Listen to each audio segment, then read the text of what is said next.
Department of Health iminungkahi na nagawing National Public Health Emergency ang Human Immunodeficiency Virus o HIV dahil sa patuloy na pagtaas ng kaso nito sa Pilipinas. Si Bien Manalos sa detalye. Sa likod ng magandang ngiti, hindi alintana ang pinagdadaanan ni Jessie. Kabilang kasi siya sa mga people living with HIV sa Pilipinas.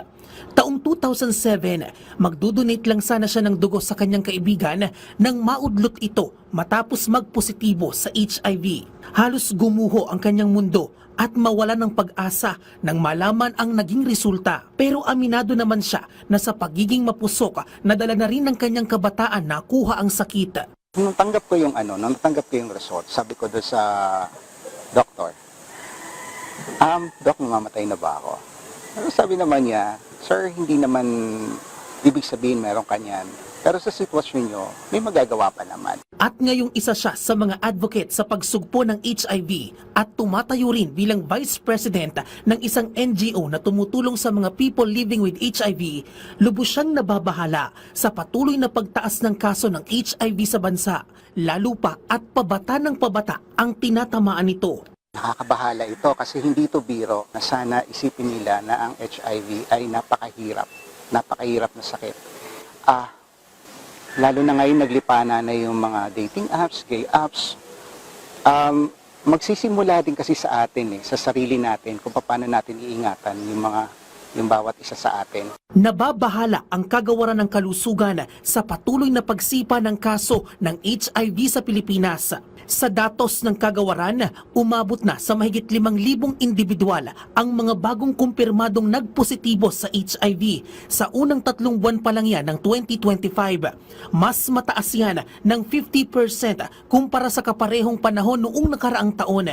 Ibig sabihin, may 57 na bagong kaso ng HIV ang naitatala kada araw. Mas mataas ito ng 55% sa naitalang kaso sa kaparehong panahon noong nakaraang taon.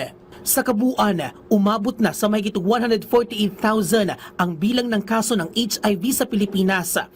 Ayon sa Health Department, maaring lumagpas pa ng 400,000 ang mga taong may HIV sa bansa kung hindi maaagapan ang paglaganap.